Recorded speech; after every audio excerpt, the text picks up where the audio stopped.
정부가 내년도 복지 예산을 126조 원으로 편성했다. 보건복지부는 27일 2025년 정부 예산안이 국무회의에서 의결됐다고 밝혔다. 보건복지부 총 지출은 125조 6,565억 원으로 금년 예산 117조 445억 원 대비 7.4% 증가했다. 2025년 보건복지부 예산안은 약자복지 강화, 의료개혁 중점 투자, 저출생 고령화 등 인구변화 대응, 국민건강 안전망 구축, 바이오헬스 육성 등 5대 중점 투자 방향을 기반으로 편성됐다. 첫째, 저소득 취약계층에 대한 약자복지를 더 넓고 두텁게 지원한다.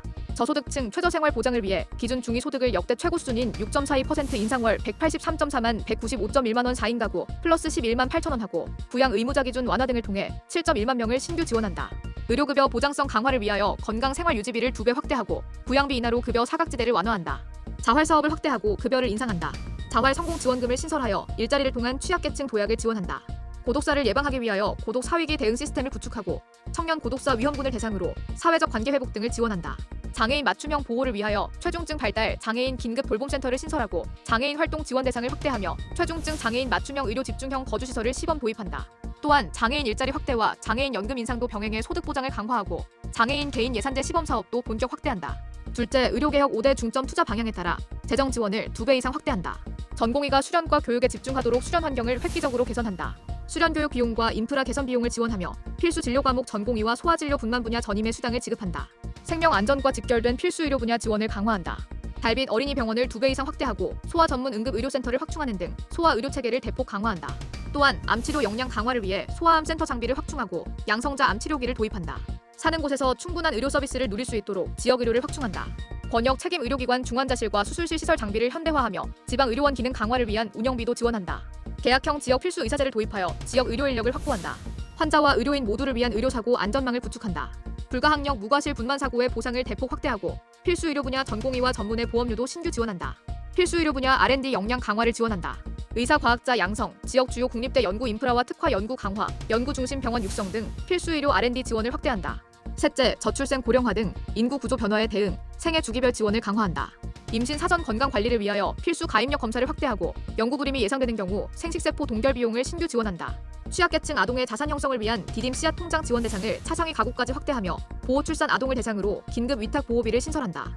또한 2025년 7월부터 시작되는 공적 입양 체계가 안착되도록 지원, 예비 양부모 조사 등 입양에 대한 국가 책임을 강화한다. 노인 일자리를 역대 최대 수준인 110만 개로 확대하고 기초연금액을 2.6% 인상하며 경로당 난방비와 양복비 단가를 인상하는 등 어르신들의 복지를 증진한다. 넷째, 국민건강 안전망 구축을 위해 정신건강관리, 건강 취약계층 지원을 강화한다. 우울과 불안을 겪는 국민들이 전문 심리 상담 서비스를 받을 수 있도록 전 국민 마음투자 지원을 2배 확대하고 정신질환자 주거 지원 시범 사업을 통해 정신질환자의 사회 복귀 지원을 강화한다. 청년층 자살 시도자는 소득 수준과 관계없이 치료비를 지원하며 24시간 전문 상담이 가능한 자살 예방 상담 전화를 확충한다. 최근 심각한 사회 문제로 대두되는 중독 문제 해결을 위해 마약류 중독자 치료비 지원 대상을 확대하고 중독관리 통합지원센터를 추가 설치한다. 요양병원 특성에 맞는 간병 서비스 모델 마련을 위한 시범 사업을 지속하고 공공심야 약국 지원 대상을 3배 이상 확대하여 휴일 야간 의료 공백을 해소한다. 다섯째, 바이오헬스 R&D 투자를 확대하여 신성장 산업으로의 육성을 적극 지원한다.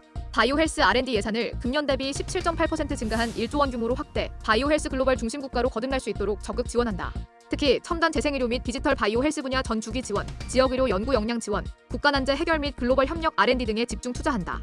수급 불안정 의약품 생산을 지원하고 국산 혁신 의료기기 임상 현장 사용을 통한 경쟁력 강화를 지원하며 K-뷰티 확산을 위한 국내 기업 화장품 수출 지원을 확대한다. 조규홍 보건복지부 장관은 약자복지 강화, 저출생 고령화 대응, 의료개혁 완수 등 국민의 안전과 생명을 책임지는 국가의 본질적 기능에 역점을 두고 2025년 예산안을 편성하였다. 라고 밝히며 국민의 건강과 삶의 질 향상을 위하여 보건복지부에 주어진 임무를 수행하는 데 필요한 예산을 충실히 반영하기 위해 노력했다. 라고 언급했다.